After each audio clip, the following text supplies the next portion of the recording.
They say Mission, Texas is just another sleepy town. Dusty roads, faded buildings, and sunsets that melt into the flat horizon like the sky is giving up for the day.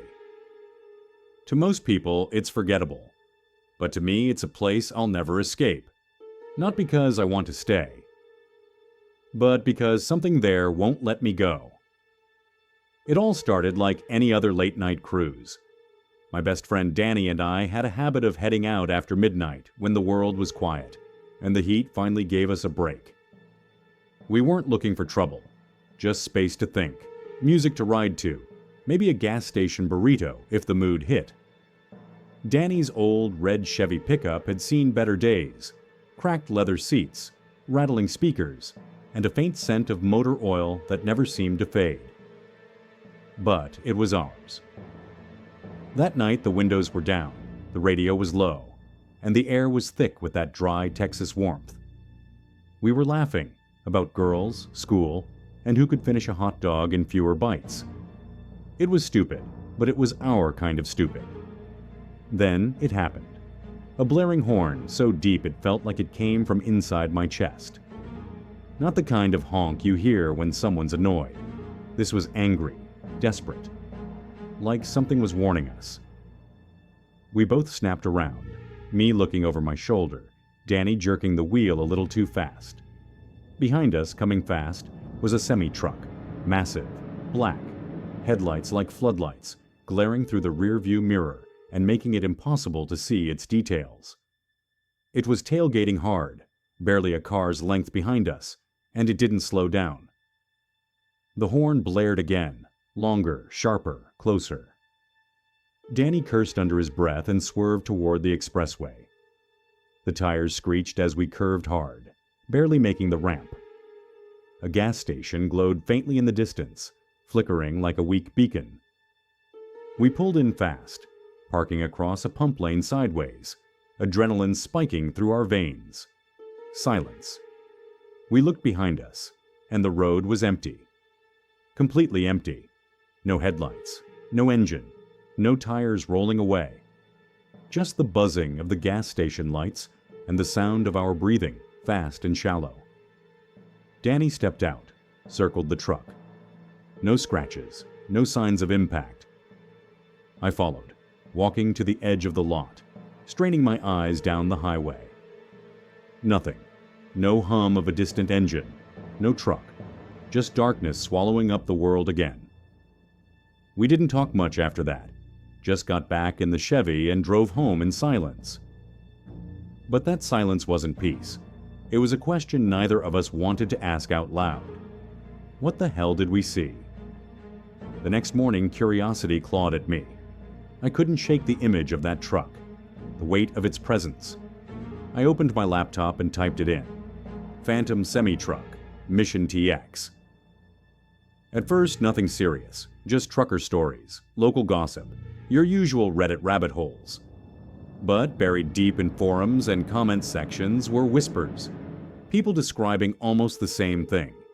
Big rigs appearing out of nowhere, headlights too bright, horns too loud, and always disappearing without a trace. One post chilled me to my bones. If it follows you, don't let it catch up. That night I stayed up. Every little sound had me flinching. But around 1 a.m., I heard it again. The horn, low, distant, but unmistakable. I rushed to the window. Nothing there, no cars, no trucks. But I felt it, like something was just out of sight, like something knew where I was. The next morning, Danny called. His voice was flat. "Bro, I heard it. Last night. Same time." That confirmed it. We hadn't imagined it. We'd brought something back with us. Something that wasn't done with us yet. We started asking around, quietly at first. At a local diner, we talked to a waitress in her 60s. We told her about the truck, trying to play it off like a ghost story. Her eyes changed. She didn't laugh, didn't smile. She just said, "You boys should stay off that road after dark." Then we found Juan, an old mechanic on the edge of town. His shop was stacked with rusted car parts, oil-stained rags, and half-dead radios playing 80s ballads. We asked him outright, "You ever hear about a black semi that chases people?" He didn't laugh either. He lit a cigarette, blew smoke slowly, and said, "Some roads remember things. Accidents, pain, rage. That kind of energy doesn't just disappear." Then he told us about a wreck from 1984. A long-haul driver pushed past his limit, lost his brakes on FM 1016, crashed into a red pickup. 2 teenagers died instantly. Locals said the driver had tried to warn them, honking wildly, but it was too late. He blamed himself, Juan said, took his own life a year later, but people say he never left that road. My stomach dropped. A red pickup. Danny looked pale. Like ours? We should have stopped digging, but obsession has a way of pulling you deeper. A week later, we went back to that road. Same time, same route. The night was even quieter this time, like the air itself was holding its breath. At first, nothing. Then, the horn. No headlights this time. Just that monstrous sound cutting through the silence like a blade. Then a shape in the mirror. No lights, no reflections. Just a silhouette. Like it was made of shadow, gliding behind us. We floored it. Took every turn, every exit. But no matter where we went, it followed. Silent. Persistent. And then it vanished again. We pulled over. This time we saw something new. 2 black handprints on the tailgate, burned into the paint like acid. We hadn't seen them earlier. They weren't ours. Danny's voice cracked. "We didn't stop. Why are they there?" I didn't answer. I didn't have one. I needed answers. I went home and dove back into research. I found the name of the truck driver, Luis Trevino. My breath caught. Trevino, my last name. I ran to the attic, dug through old boxes. I found photos. One stood out, my grandfather young, standing in front of a black semi-truck. Behind him, barely visible, a red pickup. No smiles, just stillness. My hand shook. No one had ever told me he was a driver. Was this what the stories were trying to tell me? Was it him? And if so, why was he following me? Ever since that night, I hear the horn sometimes. Not outside, inside. Like it's in my chest, in my house, in my bones. I haven't driven that road again. I avoid the expressway entirely, but I know it's not over. Sometimes when I lie in bed and the world is quiet, I hear it again. Low, deep, angry. And I wonder, what happens if I answer it? They say some roads never forget. But what if the things driving them don't either? And what if next time, it catches up? I never thought a simple road trip would be the thing that changed my life. Or whatever you call what I have now. We were just a bunch of college kids. Me, Mason, Tori, and Brandon. Looking for a way to shake off the stress of finals. Mason, always the gearhead of the group, had a wild idea. Rent a retro Freightliner and camp across old northern routes for the weekend. No hotels, no Wi-Fi. Just us, the road, and nature. It sounded kind of dumb at first, but the more he talked about it, the more it felt like the kind of thing we'd laugh about later. You know. Remember when we all slept in the back of a truck like idiots? That kind of memory. We left around noon on Friday. Mason was driving naturally. Tori had made a whole playlist of throwback road trip songs. Brandon brought enough snacks to feed a football team. I sat in the back, filming random clips for a vlog I never actually uploaded. It was one of those rare days where everything just felt right. The road was quiet. Too quiet, maybe. We were on Highway 73. This old 2-lane route that cuts through forest and hills. The air was cool, fresh, and the pine trees stretched endlessly in every direction. I remember thinking how peaceful it was, how untouched. Then, the peace shattered. From a bend up ahead, a massive red semi-truck appeared on our side of the road. It wasn't just drifting, it was charging straight at us. Mason screamed and jerked the wheel, sending the Freightliner sliding into gravel. Tires screeched, and I swear for a second we were airborne. We landed hard but stayed upright, heart pounding, everyone gasping. But that red truck? It kept going, no horn, no brake lights, just barreled past us like it didn't even see us. We were all still yelling.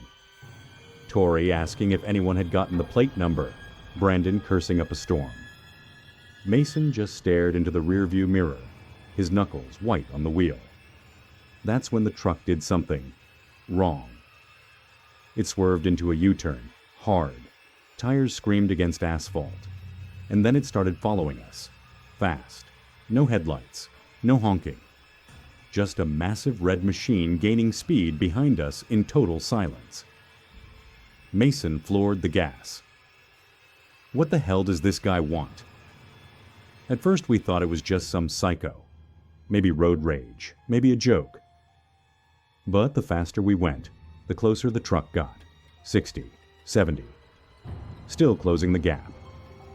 Then Brandon leaned over the seat and whispered something I'll never forget. No sound but the wind. Then, there it was. The red semi turned in after us. It didn't slow down, didn't hesitate. Just rolled into the lot, that deep growling engine shaking the earth. It stopped 20 feet away. No movement, no sound, just waiting. We bailed out the truck and ran. Through bushes, down into the forest. Twigs snapping beneath our boots, the cold biting at our skin.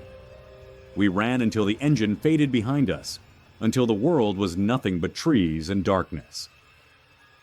It took an hour before we dared to come back. When we did, the semi was still there. But something had changed. Both of its doors were wide open.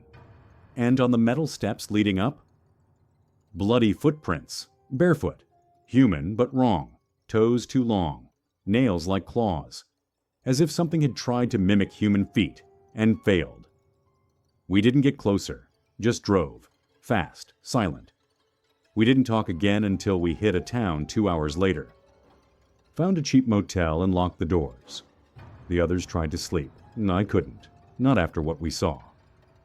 The next morning, Mason was up early, poring over maps. He said the lot where we were chased was near Old Calder Mine. I'd heard of it, vaguely.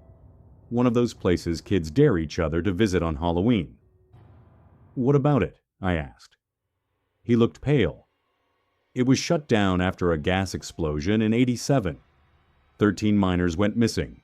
They only recovered one body. Tori sat up in bed, rubbing her eyes.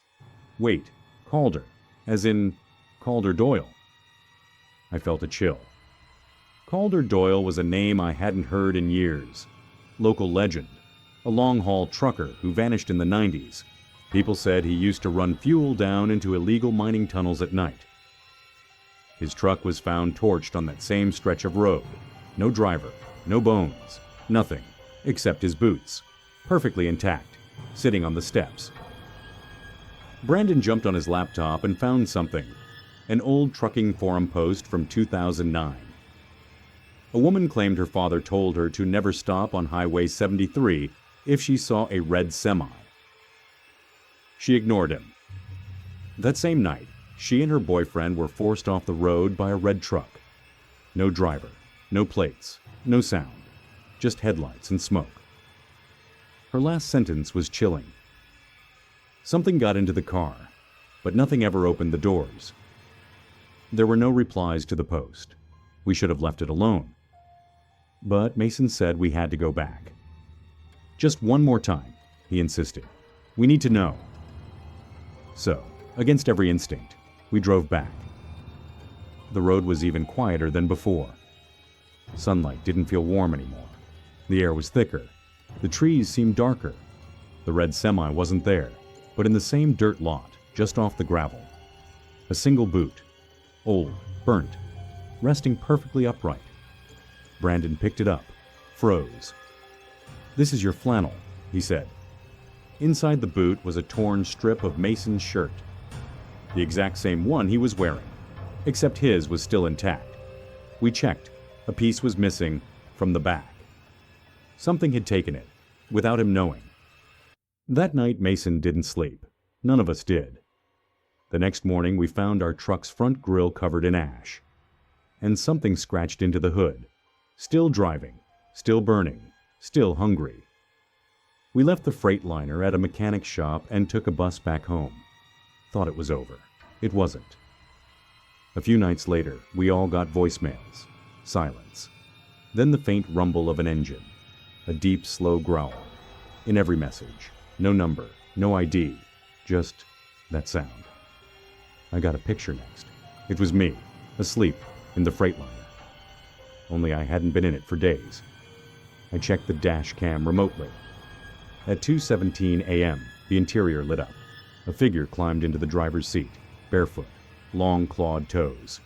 It sat there, idle, no movement. Then the truck started, engine roaring, lights flickering. For 2 hours, it just sat there. Then, as suddenly as it had begun, it stopped.